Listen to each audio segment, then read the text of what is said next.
오늘 주신 말씀을 가지고 강건하라는 제목으로 함께 은혜를 나누고자 합니다. 이런 재미있는 글이 있습니다. 예수님께서는 12명의 제자를 두셨습니다.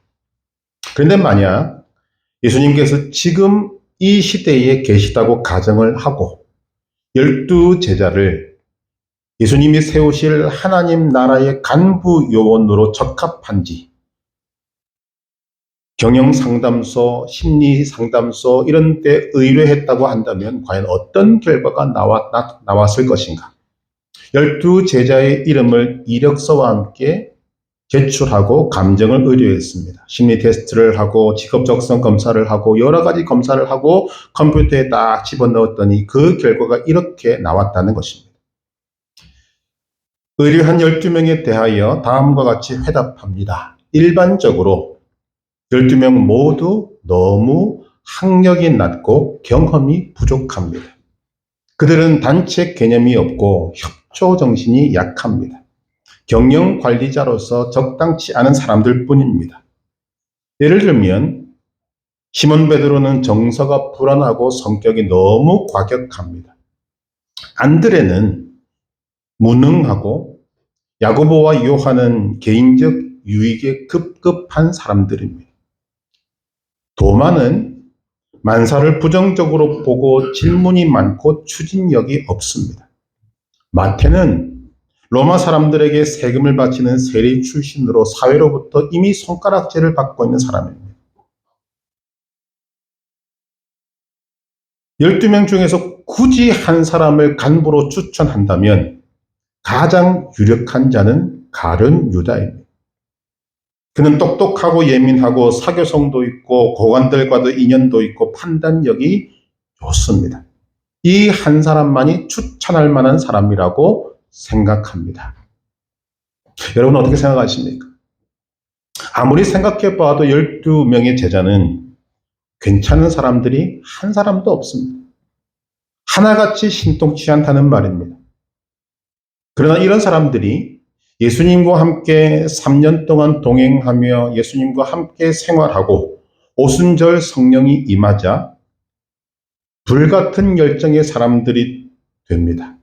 담대하고 용기 있고 강건한 사람들이 되어서 세계 역사를 변화시키는 큰 역사를 이루게 되더라는 것입니다.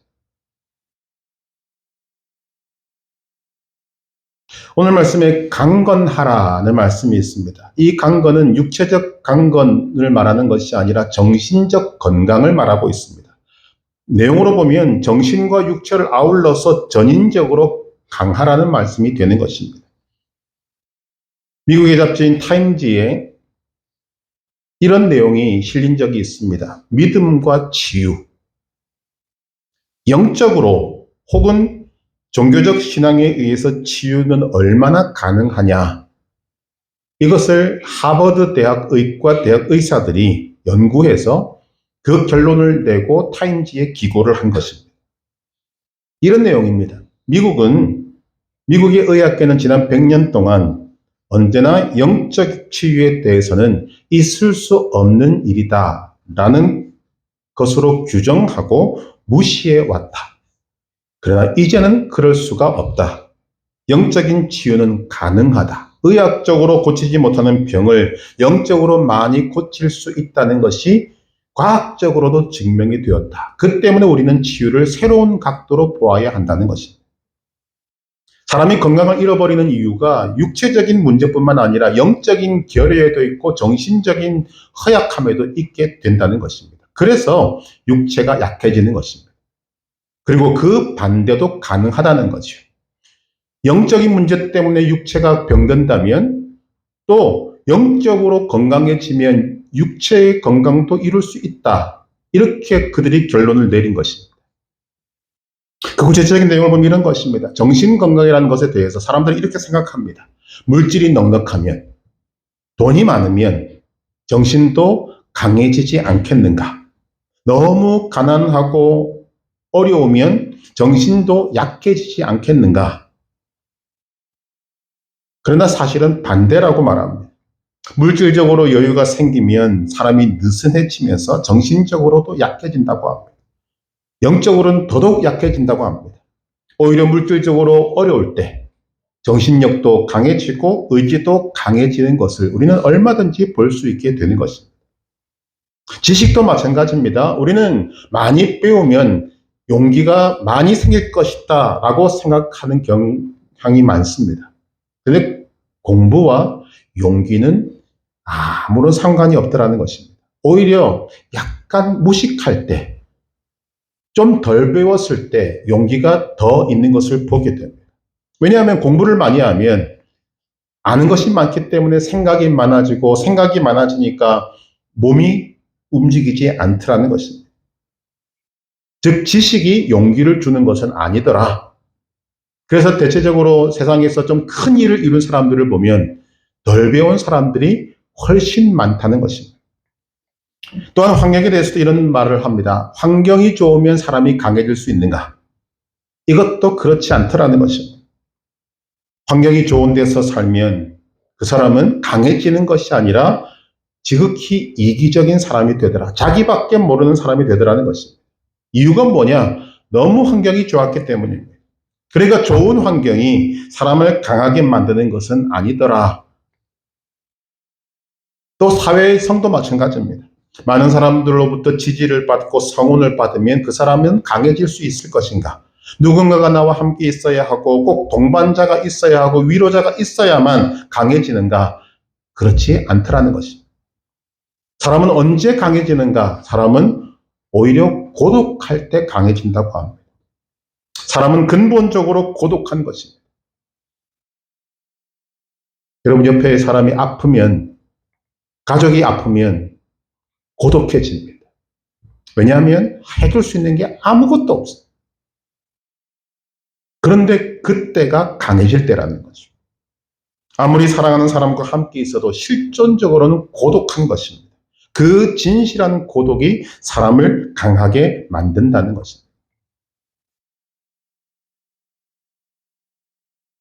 미국의 정신건강협회가 인간이 행복한 생애를 살려면 5가지가 필요하다라는 논문을 발표한 적이 있습니다. 사람이 정신적으로 건강하고 행복하게 살려면 어떠해야 하는가?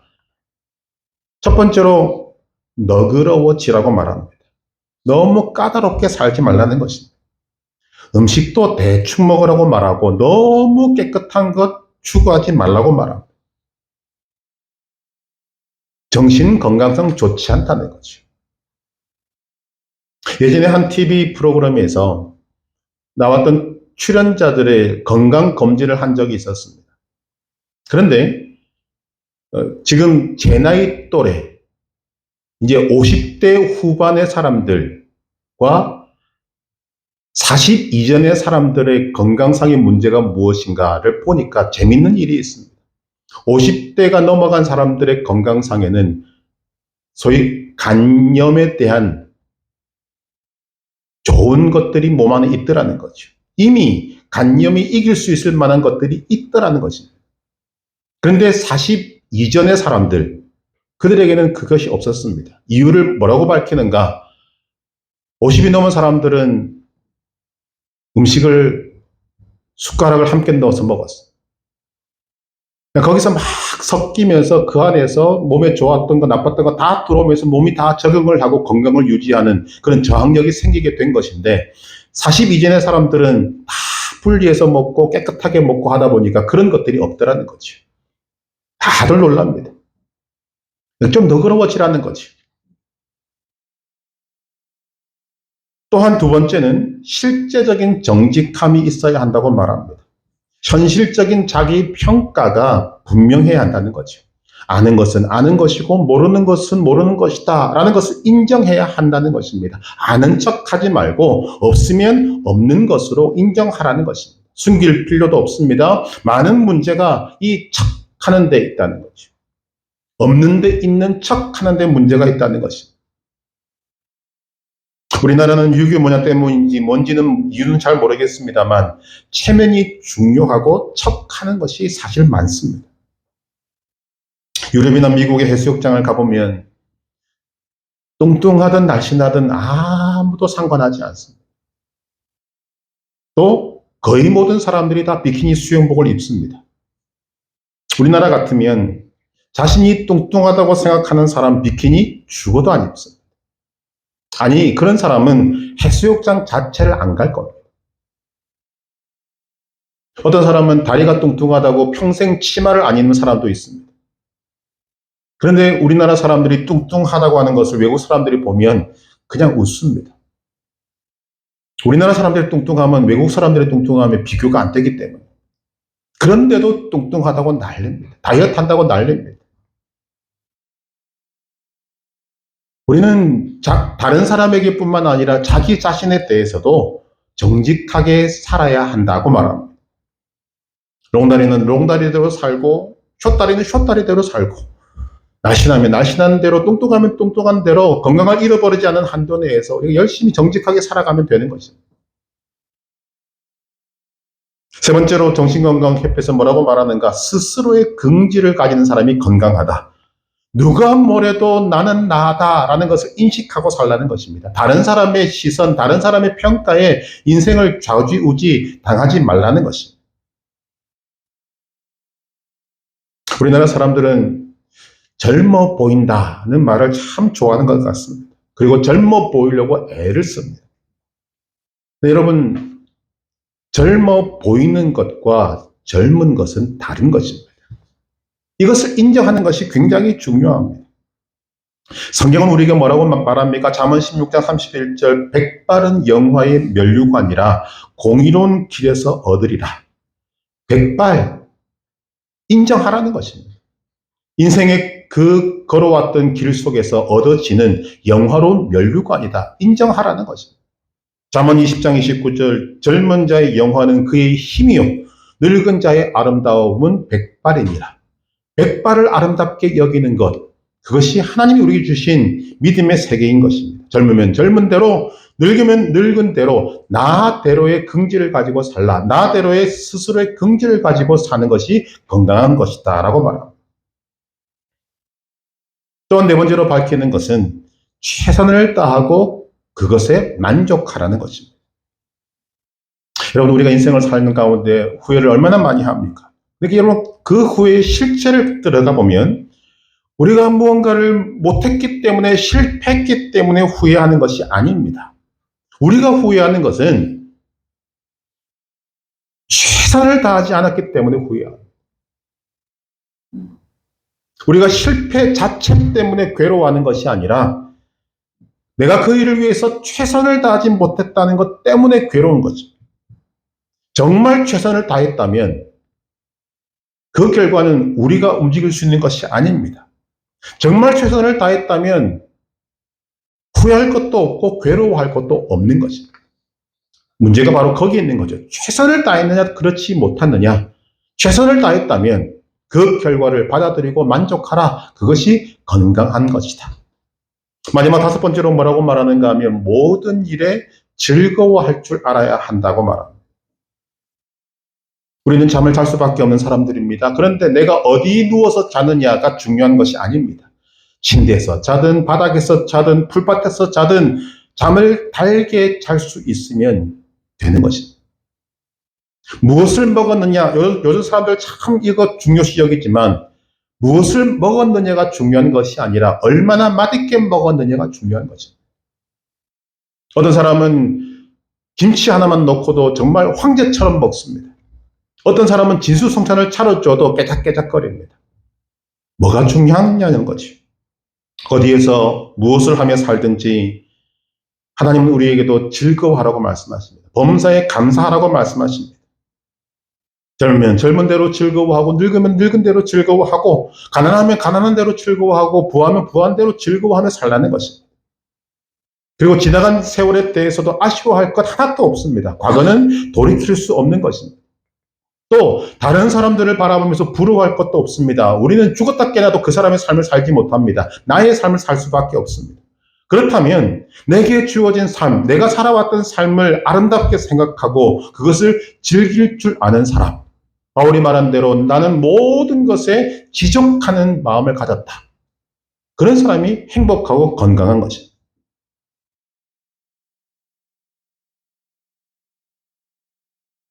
하나님의 말씀은 오늘 인생에 대해서 뭐라고 말씀하는가? 우리는 오늘 이 말씀이 인생을 향한 하나님의 말씀임을 깨닫게 됩니다. 깨어 믿음에 굳게 서서 남자답게 강건하라.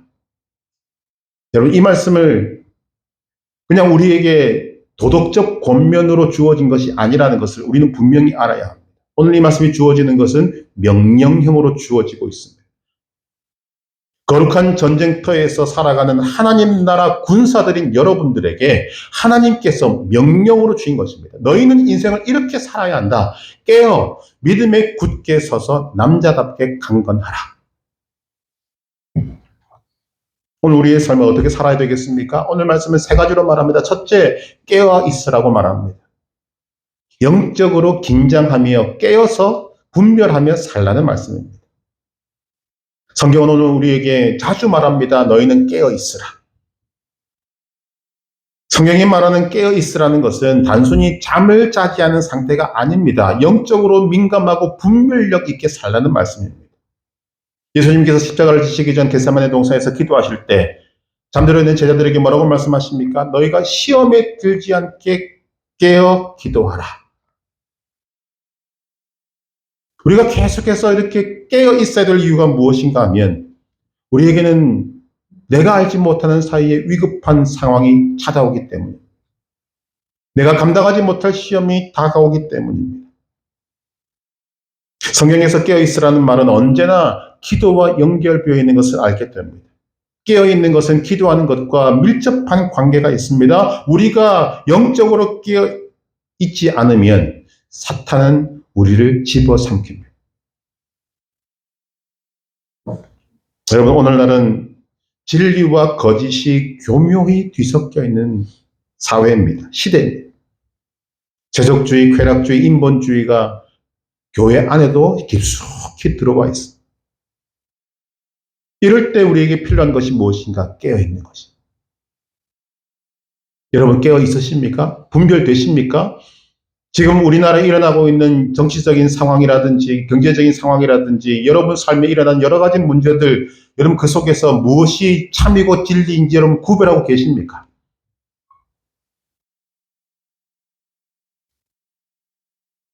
구분을 하려면 기준이 있어야. 결국 무슨 말인가 하면 오늘 이 시대는 모든 것이 교묘하게 뒤섞여서 기준이 없다는 거죠. 분명한 기준이 없습니다. 그래서 이 시대를 뭐라고 말하는가 하면 포스트 모더니즘이라지 않습니까? 포스트 모더니즘의 특징이 뭐냐면 기준이 없는 것입니다. 내가 봐도 옳고 네가 봐도 옳고 모든 사람이 봐도 옳은 것이 아니라 내가 보는 대로 옳은 것이 최고다. 여기에 진리는 없는 것입니다. 하나님께서 우리에게 깨어있으라고 말씀하시는 것은 오늘 우리의 삶의 중심이 하나님 중심, 말씀 중심, 교회 중심이 되어야 함을 말하고 있습니다. 하나님 우선주의가 되어야 됩니다. 다른 어떤 것보다도 하나님이 우선이 되어야 됩니다. 또한 말씀이 우선이 되어야 됩니다. 성경이 우리의 삶의 기준이 되어야 됩니다. 그리고 그리스도의 몸된 지체로서의 활성화된 삶이 우리에게 있어져야 한다는 것이. 그것이 바로 깨어있으라는 말씀의 중요한 요지가 됩니다. 깨어있으라. 여러분 어떤 경우에도 잠들지 않는 그리스도인 되시기를 주님의 이름으로 축복합니다. 깨어있어요. 매주마다 한 구절씩 우리가 이번 주의 말씀으로 하고 매일마다 여러분들에게 새벽마다 말씀을 가지고 함께 하는 이유가 무엇인가? 여러분들의 삶의 기준이 있어야 깨어 있을 수 있기 때문입니다. 깨어 있으라. 오늘 이 시대를 살아가는 모든 하나님의 백성들이 정말 주목하고 마음에 새겨야 될 말씀인 것입니다. 두 번째로 인생을 어떻게 살아갈 것인가? 믿음에 굳게 서라고 말합니다. 믿음에 굳게 서라. 흔들리지 말라는 것입니다. 믿음은 단순한 감정이 아닙니다. 히브리서 11장 1절은 뭐라고 말합니까? 믿음은 바라는 것들의 실상이요 보이지 않는 것들의 증거니. 믿음이 무엇인가 하면 단순하게 말하면 믿음은 하나님의 약속을 믿는 것입니다. 하나님의 약속을 신뢰하는 것입니다. 하나님의 약속이 어디에 있습니까? 성경에 기록되어 있습니다. 그러므로 믿음에 굳게 서라는 말은 하나님의 말씀을 삶의 기준으로 삼고 그 말씀 위에 흔들리지 말고 굳건하게 서 있으라는 말씀입니다. 마태복음 7장 24절 이하는 말하고 있지 않습니까? 그러므로 누구든지 나의 이 말을 듣고 행하는 자는 그 집을 반석 위에 지은 지혜로운 사람 같으니 비가 내리고 창수가 나고 바람이 불어 그 집에 부딪히되 무너지지 아니하나니 이는 주추를 반석 위에 놓은 까닭이요. 여러분, 여러분의 삶의 기초가 어디에 있습니까?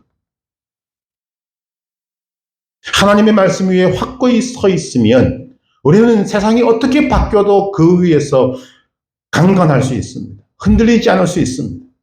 하나님의 약속을 믿고 신뢰할 때만이 강건할 수 있는 것입니다. 구체적으로는 이런 것입니다. 하나님이 계심을 믿고 하나님이 나의 모든 것을 알고 계심을 믿고 하나님이 나와 함께 하심을 믿고 하나님 안에 내가 있음을 믿고 하나님과 내가 동력하고 있다는 것을 믿는 사람, 그 사람은 누가 뭐래도 흔들리지 않습니다. 이런 사람이 강건한 사람. 하나님이 함께 하심, 여러분 인간에게 주어진 저는 가장 크고 놀라운 축복이라고 생각합니다.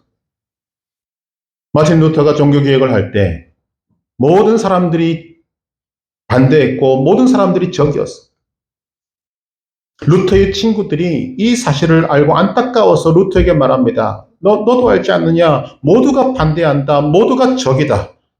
그때 루터는 놀라운 말을 합니다. 나도 안다.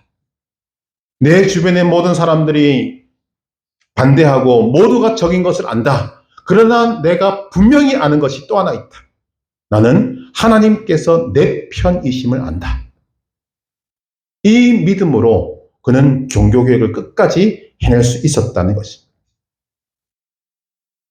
여러분, 우리의 삶이 어떤 기준이 세워져야 됩니까? 모든 사람이 인정하고 지지해도 하나님이 반대하시면 안 되는 것입니다. 그러나 모두가 반대하고 모두가 내 적이라고 할지라도 하나님께서 내 편이시면 나는 넉넉히 이길 수 있는 것입니다. 이 믿음이 있어야 한다는 거죠. 여러분, 하나님이 여러분 편이심을 믿으십니까? 이 믿음이 여러분을 승리로 이끌 것입니다. 믿음의 굳게 서서라는 말의 두 번째 의미는 우리는 최종 승리를 믿어야 합니다.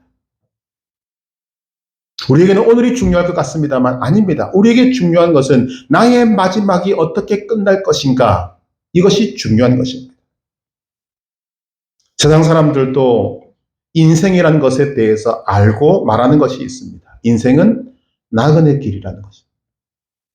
나그네 길이 가는 의미가 무엇입니까? 과정이란 말입니다. 과정. 삶이란 과정입니다. 그런데 그 삶이란 과정의 마지막이 있는데 이 나그네 길은 반드시 종착역에 도착하게 되는데 그 마지막이 어떠할 것인가? 이것을 알고 있느냐 모르느냐가 오늘의 인생을 좌우한다는 거죠.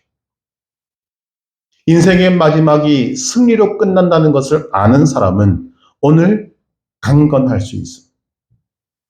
최종 승리를 믿고 살면 오늘 강건할 수 있습니다. 우리가 어떤 삶을 살든지 그 삶은 지나갑니다. 여러분, 우리가 더워지는 날을 살고 있습니다만 벌써 7월 마지막이지 않습니까? 우리가 어떤 삶을 살든지 그 삶은 지나갑니다. 그리고 마지막에 우리는 한 명도 예외 없이 주님 앞에 서게 될 것입니다. 그 마지막은 내가 정하는 것이 아닙니다. 하나님께서 정하신 것이고 우리에게 약속된 것이고 우리에게 정확하게 결정된 것입니다. 히브리서 9장 27절 한 번 죽는 것은 사람에게 정하신 것이요 그 후에는 심판이 있으리니. 믿음의 사람은 반드시 있는 이 심판이 천국과 지옥을 결정짓는 심판이 아닙니다. 하나님 나라에서 받을 상급을 결정하는 심판입니다. 하나님이 약속하신 우리의 확실한 그 마지막, 그 확실한 미래를 알고 그 확실한 미래를 향해서 사는 사람은 오늘 걱정할 것도 없고 근심할 것도 없고 두려워할 것도 없는 것입니다. 그런 사람이 강건한 사람이에요. 여러분, 우리에게 최종 승리가 있다는 것을 알고 계십니까? 믿고 계십니까? 그렇다면 여러분 머리를 들고 가슴을 펴고 미소 지으며 살아야 거기에 강건함이 있고 거기에 승리가 있는 것입니다. 지금 좀 힘들고 어렵다고 해서 우리의 그 마지막이 바뀌지 않습니다. 우리의 마지막은 반드시 최종 승리로 끝나게 될 것입니다. 제가 만약에 여러분의 인생이 마지막은 최종 승리입니다라고 말한다면 여러분 믿으시면 안 됩니다. 그런데 이 최종 승리는 하나님께서 하나님의 백성들에게 주신 하나님의 준엄한 약속의 말씀입니다. 그래서 믿을 수 있는 것입니다.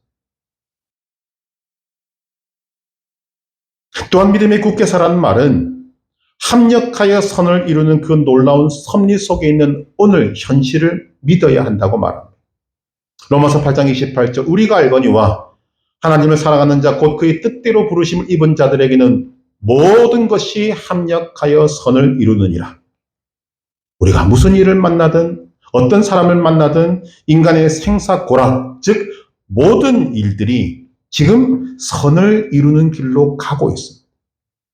우리는 잠깐 모를 수 있고 착각할 수 있습니다. 우리의 마지막은 구렁텅이가 아닐까 그런 일 없다는 거죠. 어떤 일을 만나든 그 일은 지금 선한 길로 가고 있습니다. 그것을 의심 없이 믿는 사람은 오늘 무슨 일을 당하든지 넉넉하게 참을 수 있고 넉넉하게 견딜 수 있고 넉넉하게 이길 수 있다는 것입니다.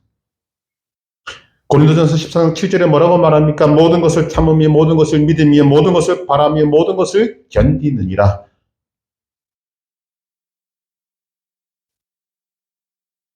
그렇기 때문에 모든 것이 합력하여 선을 이룬다는 것을 믿는 사람은 무슨 일을 만나든 도망가지 않습니다. 정면으로 부딪힙니다. 문제를 만나면 걱정, 의심, 염려하지 않고 두려워하지 않고 도망가지 않고 적극적으로 부딪힙니다. 오히려 감사하고 기뻐하며 부딪힙니다. 그게 믿음의 사람입니다.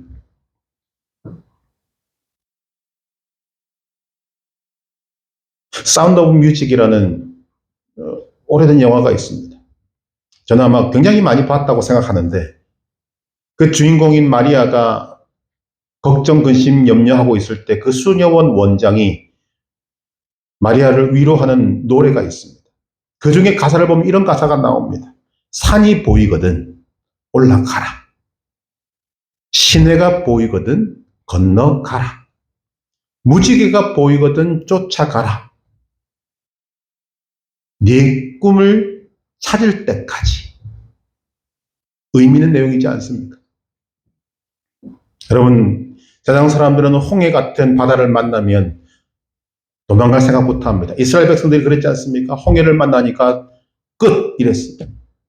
그러나 믿음의 사람은 홍해를 피하지 않고 홍해 속으로 들어갑니다. 들어가면 홍해가 갈라져서 마른 땅같이 건너게 된다는 것입니다. 범람하는 요단강을 만나셨습니까? 피하지 말고 요단강으로 들어가야 합니다. 여러분 발 앞에서 여러분의 믿음 때문에 그 범람하는 요단강물이 갈라지게 될 것입니다. 우리의 원수인 사탄 마귀에게도 하나님 우리에게 뭐라고 말씀하십니까? 야고보서 4장 7절에 마귀를 피하라 말하지 않습니다. 마귀를 대적하라 그리하면 너희를 피하리라. 하나님의 사람들은 피할 이유가 없다는 거죠. 정면으로 부딪혀 나가면 되는 것입니다. 왜? 내가 하나님의 자녀이고 하나님을 믿고 있고 하나님이 나와 동행하시기 때문에. 여러분 문제를 만나거든 비껴갈 생각하지 마시기를 바랍니다. 똥차 피하다가 쓰레기차 만난다는 말 있지 않습니까? 어떤 문제를 만나든지 함께 하시는 하나님과 함께 정면으로 충돌해야 합니다. 인생의 모든 것이 합력하여 선을 이룹니다. 그것을 믿고 앞으로 전진해 나아갈 때 거기에 강건함이 있는 것입니다. 여러분 요즘 무더운 날 더위를 경험하고 있지 않습니까?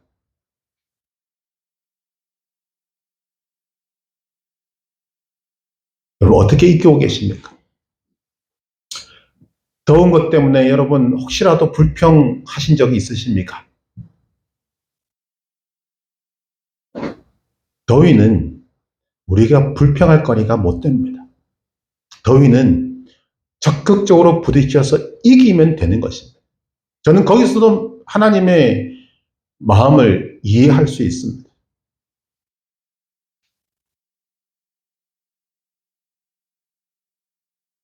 또 저와 같은 상황이 되면 더위를 대하는 태도가 다를 것입니다. 지금 저희 집에는 이 더위에도 춥다는 사람이 한 명이 있습니다. 선풍기도 제대로 못 틉니다.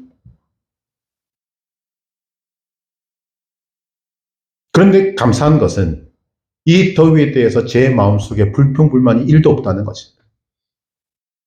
참 감사한 일이죠. 그리고 어떻게 해서든지 그 더위를 잘 이겨내 보려고 애를 쓰고 있습니다. 어쨌거나 오늘날 많은 그리스도인이 이런 믿음에 굳게 서지 못해서 타협합니다. 분명히 넉넉히 이길 수 있고 넉넉히 승리할 수 있음에도 불구하고 믿음에 굳게 서지 못해서 흔들려서 우리의 믿음을 뒤로 던져버리고 타협하며 나아가는 경우가 참 많이 있습니다. 그래서 하나님 말씀하시는 것입니다. 믿음에 굳게 서라. 우리가 외치는 소리가 있지 않습니까?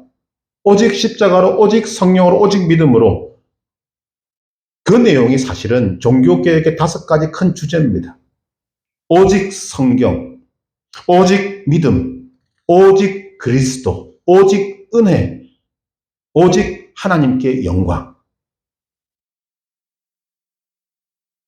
오늘 이것이 우리의 신앙이 흔들리지 않는 신앙의 기초인 것입니다. 믿음에 굳게 서시길 바랍니다. 어떠한 일에도 흔들리지 마시기를 바랍니다. 하나님의 말씀 위에 서면 모든 것이 합력하여 선을 이룬다는 하나님의 뜻을 알면 우리는 어떤 일을 만나도 흔들리지 않고 믿음에 굳게 서서 승리할 수 있을 줄로 믿습니다. 이 승리가 여러분의 것이라는 말씀입니다. 마지막으로 남자답게 강건하라고 말씀하십니다. 이 표현은 성별의 문제가 아니라 영적인 담대함과 책임감을 강조하는 말씀입니다. 믿음의 사람은 약하지 않습니다.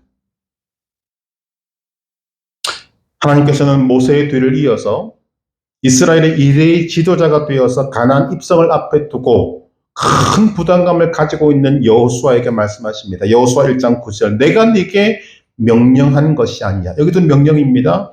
강하고 담대하라. 두려워하지 말며 놀라지 말라. 네가 어디로 가든지 네 하나님 여호와가 너와 함께 하느니라. 하나님께서 여호수아를 강하게 하십니다. 그리고 나서 가나안으로 들어가게 하십니다. 여호수아를 강하게 하신 하나님께서는 오늘 여러분을 강하게 하시기를 원하고 계십니다. 왜냐하면 강하고 담대한 사람만이 사명을 완수할 수 있고 강하고 담대한 사람만이 마귀의 모든 공격을 물리치고 승리할 수 있고 강하고 담대한 사람만이 하나님이 약속하신 축복의 땅에 들어갈 수 있기 때문입니다. 그런데 인간에게는 강함과 약함이라는 양면성이 있습니다. 인간은 다른 사람들의 말 한마디에 마음이 지옥이 되고 문제를 만나면 잠도 제대로 못 자는 연약한 인생입니다. 그래서 성경은 우리를 뭐라고 부릅니까? 질그릇 같은 존재다. 연약한 존재라고 말합니다. 그러나 그런 연약한 존재가 하나님을 만나면, 하나님을 믿으면, 하나님을 의지하면 이 세상 어느 누구도 감당할 수 없는 강한 사람이 되는 것입니다. 성경에 나오는 수많은 사람들이 바로 이 부분을 우리에게 보여주고 있습니다. 보라는 것입니다. 어린 다윗이 하나님을 의지하고 골리앗과 싸워 이기지 않습니다. 마음이 힘들어서 나를 죽여달라고 하는 그 엘리야가 어떤 사람입니까? 하나님을 의지할 때 850명의 바알과 아세라 선지자와 싸워 이겼던 사람. 기드온과 300용사는 하나님을 의지하고 18만 5천 명이라는 미디안, 메뚜기 떼와 같은 미디안 군대와 싸워 이깁니다. 우리에게 무엇을 보여주는가 하면 우리가 연약하지만 지는 것은 내가 연약하기 때문에 지는 것이 아니라는 것입니다. 우리는 인정해야 됩니다. 나는 약한 존재다.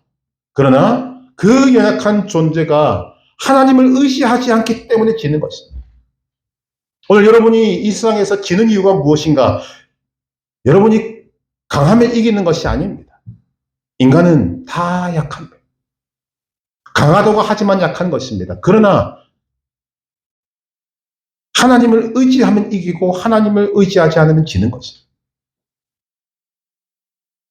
여러분 자신을 냉철하게 말씀 앞에 놓고 하나님 앞에 두고 여러분 자신을 분석하시길 바랍니다. 우리가 약하기 때문에 지는 것이 아닙니다. 우리가 약한 것은 인정할 수 있습니다. 기정사실입니다.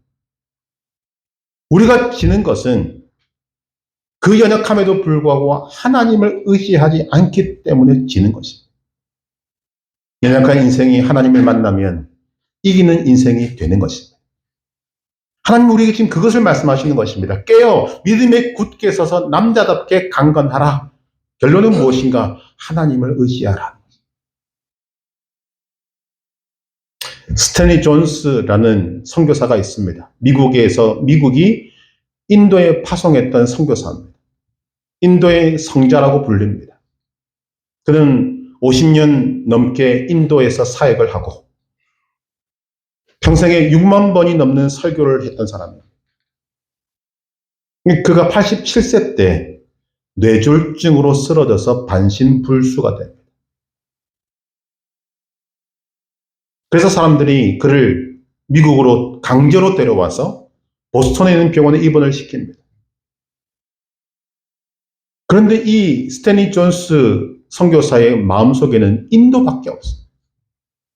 자신은 보스턴에 있는 병원에 누워 있는 거죠. 그는 그 병원에서 하는 치료를 받으면서 이런 일을 하기 시작합니다.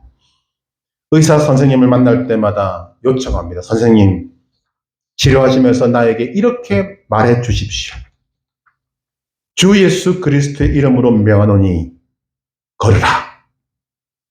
이렇게 좀 외쳐주십시오. 하도 부탁을 하니까 의사들이 여기에 동의를 하고 해줍니다. 만날 때마다 스탠리, 나사렛 예수 그리스도의 이름으로 명하노니 걸으라. 그러면 스탠리 존스가 아멘. 수시로 들락거리는 간호사한테도 부탁합니다. 나사렛 예수의 이름으로 걸으라고 명령해달라. 또 간호사가 그렇게 해주면 아멘 합니다. 약간 여러분 노망든 것 같지 않습니까? 87세인데.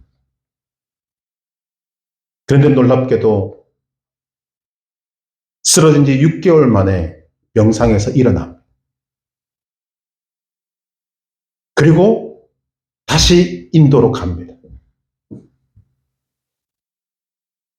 그리고 89세, 약 1년이 조금 넘는 시간 동안 더 선교에 헌신하다가 89세 때 하나님의 부르심을 받습니다.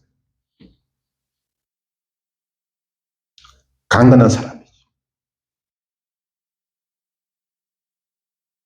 이런 삶의 강건함이 어디서부터 오는 것인가? 이것이 믿음으로 오는 것입니다. 하나님은 이런 믿음을 우리 모두가 갖기를 원하고 계시는 것입니다. 감사하게도 제가 지금 이 일을 하고 있습니다. 집에서. 나사렛 예수 그리스도 이름으로 명하노니 걸으라. 저는 믿음으로 선포하는 것입니다. 예수 그리스도를 믿음으로 영적으로 먼저 자유함을 얻고 하나님의 능력과 하나님의 사랑과 하나님의 지혜를 알고 그 안에 있는 자기 자신을 알게 될 때 강건할 수 있는 것입니다. 말씀드렸던 많은 사람들을 한번 떠올려 보시기를 바랍니다. 예수님이 12 제자들 변변한 사람이 한 사람도 없습니다. 어린 다윗, 숨어서 포도를 빨던 기드온, 자신을 죽여달라던 엘리야, 막중한 임무 때문에 두려워 떨던 여호수아 등등 성경에는 보잘것없는 인간들의 모습을 우리에게 적나라하게 보여줍니다. 그러나 그런 연약한 존재들이 하나님을 믿을 때, 하나님을 의지할 때, 깨어 믿음에 굳게 서서 남자답게 강건할 때, 그들은 우리가 생각할 수 없는, 상상할 수 없는 크고 놀라운 역사를 이루는 것을 보게 되는 것입니다. 하나님이 그것을 우리에게 보여주고 계시는 것입니다.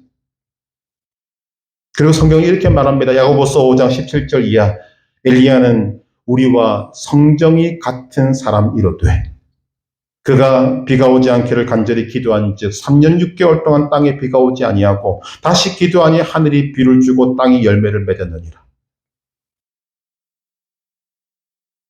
우리에게 용기를 주는 말씀입니다. 우리와 성정이 같은 사람이로되 우리와 아무런 차이가 없습니다. 어쩌면 성경에 나오는 많은 사람들은 여러분보다 훨씬 못한 사람들도 많이 있을 것 같습니다. 그러나 그들이 하나님을 믿을 때, 하나님을 신뢰할 때, 깨어 믿음에 굳게 서서 남자답게 강건할 때 그들은 승리한 것입니다. 이긴 것입니다. 역사에 남을 만한 위대한 믿음의 산물을 우리에게 남겨주고 있는 것입니다. 깨어 믿음에 굳게 서서 남자답게 강건할 때 위로부터 지혜가 옵니다.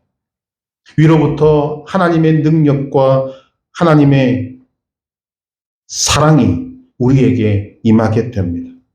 나의 힘과 능력이 아니라 하나님의 힘과 능력으로 이기는 것입니다.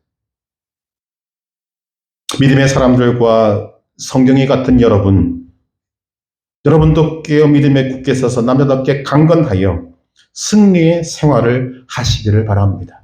하나님은 오늘 우리에게 그 말씀을 주고 있는 것입니다. 깨어 믿음에 굳게 서서 남자답게 강건하라. 여러분 불평불만하지 마시고 오늘 주어지는 환경 속에서 여러분 어떤 것도 부정적인 말 하지 마시고 부정적인 생각 꿈에도 하지 마시고 주님이 주신 이 귀한 말씀을 붙들고 오직 승리를 바라보며 나아가시기를 바랍니다. 그 승리는 그런 믿음을 가진 여러분들에게 하나님이 주실 것입니다. 깨어 믿음에 굳게 서서 남자답게 강건한 삶으로 날마다 이기는 삶을 살아가는 복된 성도 되시길 주님의 이름으로 축복합니다.